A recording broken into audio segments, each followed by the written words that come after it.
Déménagez en toute sérénité avec AGS, spécialiste du déménagement en Outre-mer. Numéro 1 dans les dom-toms, AGS offre des services de qualité. AGS expédie tous vos colis, conteneurs personnalisés ou partagés à des prix compétitifs et prend en charge le transport de votre véhicule depuis sa propre plateforme jusqu'à sa destination. AGS s'occupe de toute la documentation douanière. AGS, le meilleur conseil et le meilleur prix. Demandez votre devis gratuit sur notre site ags-déménagement.com. ags-déménagement.com. Martinique Actualité. Je vous le disais en titre, le tribunal correctionnel de Paris a reporté au 17 septembre 2025 le procès d'Alfred Marie-Jeanne en raison de son état de santé. Âgé de 88 ans et souffrant, il ne pouvait pas se rendre à Paris. Le tribunal a ordonné une expertise médicale en Martinique. Cependant, la Cour a dissocié la procédure visant Maggie Marie-Jeanne et son compagnon, Mark Frampton, dont le procès se poursuivra séparément malgré des contestations sur la régularité de la procédure. Quelques personnes ont accroché des banderoles de soutien au président du MIM sur la grille du palais de justice de Fort-de-France. Et puis hier lundi dans la matinée, une vingtaine de militants du RPRAC, Rassemblement pour la protection des peuples et des ressources afro-caribéens, avec à leur tête Rodrigue Petitot, se sont rassemblés devant les locaux de la collectivité territoriale de Martinique, CTM, à Plateau-Roi, Cluny. Ils dénoncent l'absence de soutien institutionnel pour les futures assises sur la réconciliation prévues en juin. Selon eux, le président du conseil exécutif de la collectivité territoriale de Martinique a le choix entre assumer ses assises ou démissionner. Mobilité Sud est l'opérateur du réseau de transport Sudlib depuis juillet 2024. Cette entreprise assure les dessertes locales, intercommunales et express sur les 12 communes du Sud. Elle annonce aujourd'hui le retrait de la circulation de tous les véhicules de la même marque que celui qui a provoqué l'intoxication aux émissions de gaz de 5 de ses salariés le vendredi 25 avril. Le 25 avril, en effet, au François, 5 salariés de Mobilité Sud ont été légèrement intoxiqués par des gaz lors d'un essai sur un bus. Aucun passager n'était présent. Aujourd'hui, on observe une suspension partielle des opérations sur les lignes locales jusqu'à nouvel ordre. Les lignes intercommunales et les lignes express continuent, elles, leur rotation normalement. Mobilité Sud signale qu'elle a repris l'exploitation d'un parc roulant vétuste et qu'elle met tout en œuvre pour un renouvellement complet de son parc roulant. À l'occasion de la Journée mondiale de la sécurité et de la santé au travail, des actions de sensibilisation sont menées en Martinique pour rappeler l'importance de la prévention des accidents professionnels, alors que l'on compte près de 5000 accidents du travail chaque année sur l'île. Le François marque un tournant décisif dans le développement des activités sportives que propose la commune. Une convention a en effet été signée ce mois-ci entre la ville, représentée par le maire Samuel Tavernier, la Ligue de Martinique d'escalade, représentée par Béatrice Babot, et Thierry Modeste, co-héritier du Rocher Leclerc et secrétaire de la Ligue de Martinique d'escalade. Après 2 ans d'inaccessibilité suite au décès de l'ancien propriétaire, ce site emblématique sera à nouveau ouvert aux pratiquants, répondant ainsi à une forte demande des passionnés de la grimpe. Cette initiative, qui offre un nouvel espace de loisirs, est aussi une occasion de développer le lien social.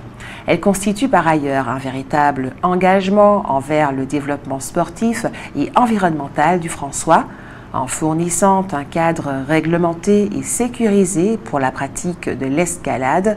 La commune aspire à promouvoir une utilisation respectueuse de l'environnement tout en dynamisant l'économie locale.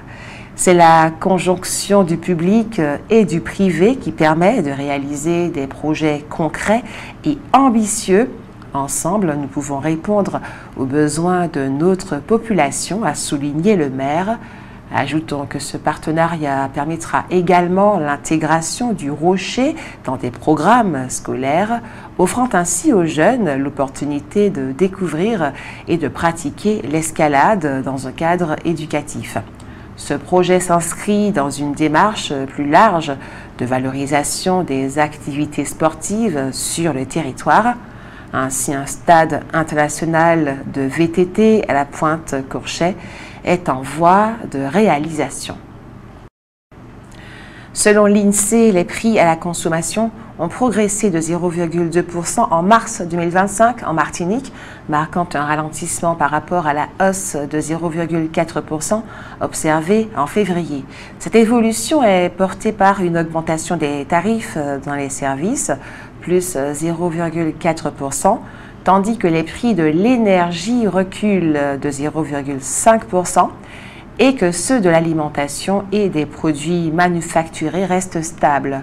Sur une année glissante, l'inflation s'établit à 1,1% en Martinique contre 0,8% en moyenne nationale. Les inscriptions pour l'élection de Mister Martinique 2025 sont ouvertes. La soirée de couronnement est prévue le mercredi 22 octobre au Grand Carbet du Parc Floral en présence de Teddy Cypria, Mister Martinique 2024. Du 25 avril au 15 juin, la Fondation Clément présente les œuvres de 3 peintres, dont Alain Joséphine. Les visiteurs pourront ainsi découvrir l'exposition d'Alain Joséphine, Régal, du nom du Morne de Rivière-Pilote où il a grandi, ce lieu dont son corps vivait littéralement le paysage de fonds et de mornes, aiguisant ses sensations. Des sensations auxquelles plus tard il donnera vie à travers couleurs, contrepoints, cassures et fugues, s'appuyant pour cela sur les connaissances acquises au cours de ses études aux Beaux-Arts de Bordeaux, mais aussi sur sa pratique musicale. Sous son pinceau, la toile devient alors espace et rythme. « Je peins comme j'entends le titre de la toile en langue créole », affirme-t-il. Expose également Antoine Nabajot. L'exposition que propose Antoine Nabajot a pour titre « Paroles, traces ». Mais il ne faut pas s'y tromper. Sur les traces du passé, l'artiste ne fait pas un simple travail de mémoire, mais un travail d'enracinement. S'il se rappelle les cases et les jardins créoles, ceux qui ont vécu et travaillé dans les champs, leurs chants et leurs danses, s'il se souvient de leur langue, c'est pour mieux exister aujourd'hui, en harmonie avec le perpétuel mouvement, le perpétuel changement de la vie, une vie qui pourtant ne prend totalement sens que lorsqu'on sait d'où elle nous vient. Et enfin, Louéline Xavier, le Saint-Lucien Louéline Xavier, qui lui aussi expose ses œuvres à la Fondation Clément jusqu'au 15 juin, est un artiste bien connu. Louéline Xavier crée et peint depuis près de 70 ans. Les diverses séries de ses créations éclectiques présentées dans cette exposition révèlent son génie, sa capacité unique à utiliser des matériaux naturels et recyclés, aussi bien que la peinture à l'huile sur toile. Depuis les incroyables formes en verre créées dans les entrailles de la terre jusqu'à ses aquarelles irisées, son jeu, toujours changeant, de la lumière et de la couleur, évoque un monde, celui de l'île de Sainte-Lucie, qui bien entendu lui est cher. Mais comme tout lieu, Sainte-Lucie, tout en étant une partie du monde, est aussi le monde lui-même dans son intégralité. Le monde qui en réalité habite chacun d'entre nous. Le monde que représente chacun d'entre nous. Aussi, ce que Louéline Xavier nous donne à voir est le prétexte d'une exploration de son propre soi. Ozanam Groupe Action Logement organise un after-work demain, mercredi à 16h à son siège de Schœlcher. L'événement réunira professionnels du BTP et acteurs du logement pour échanger sur des stratégies collaboratives, partager des retours d'expérience et renforcer les partenariats en vue d'améliorer la production et la qualité de l'habitat. ton news radio à site outremernews.fr. On radio avec Info Guadeloupe, Martinique, Guyane, Réunion, Mayotte et surtout musique pour tout le monde. Attention.